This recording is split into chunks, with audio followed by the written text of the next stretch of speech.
Récréation générale, c'est une exposition collective qui rassemble les œuvres de 9 artistes et qui mêle des œuvres de la collection municipale de Vénissieux et des prêts extérieurs.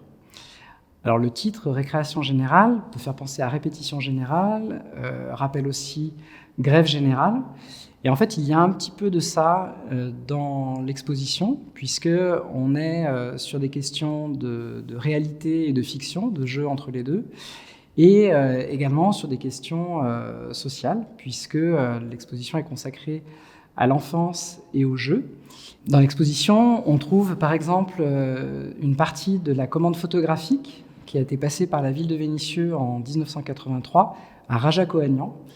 Donc à cette époque, la ville donne carte blanche à Rajac-Ohanian pour documenter le quotidien.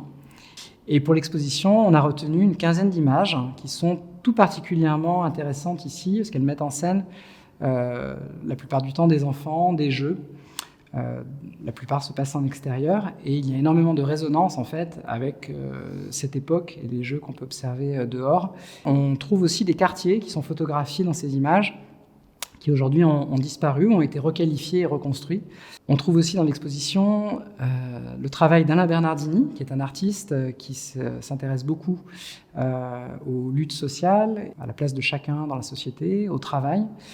Et donc, lors de la production de cette œuvre, en 2005, il avait demandé à des employés de poser assis ou debout sur leur outil de travail. Et là, on a cet ouvrier qui se retrouve dans ses habits de travail, assis sur son lieu de production, donnant tout de suite une impression d'inactivité qui est presque déjà un défi.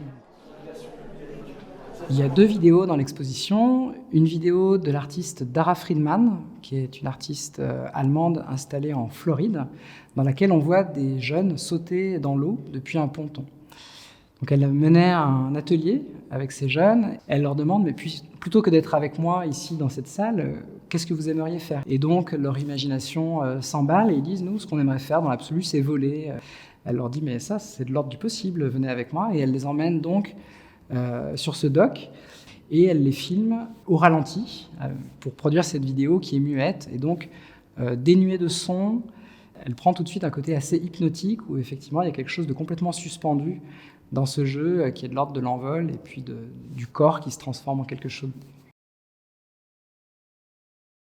La seconde vidéo, c'est celle de Michael Karikis, qui est un artiste grec installé à Londres. Et Michael Karikis travaille souvent avec des communautés.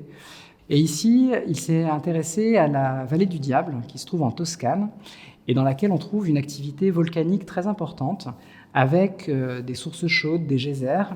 Et donc, au début du XXe siècle, cette vallée du Diable, elle a été investie par l'industrie géothermique pour produire, avec la chaleur, de l'électricité. Sauf que ces technologies sont maintenant supplantées par d'autres, et donc toute la vallée est en déshérence industrielle, en déclin. Et donc Michael Karikis a regroupé 45 enfants qui vivent là-bas pour leur donner l'opportunité de se réapproprier les lieux.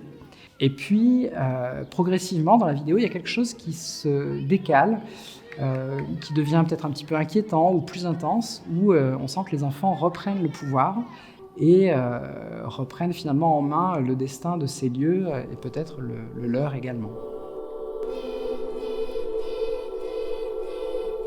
Cette exposition collective, elle a vraiment été pensée pour aller dans plein de directions différentes. C'est-à-dire qu'à travers cette notion de jeu, de récréation, on peut vraiment aller sur beaucoup de terrains. Et la collection, en plus, de Vénissieux est assez riche.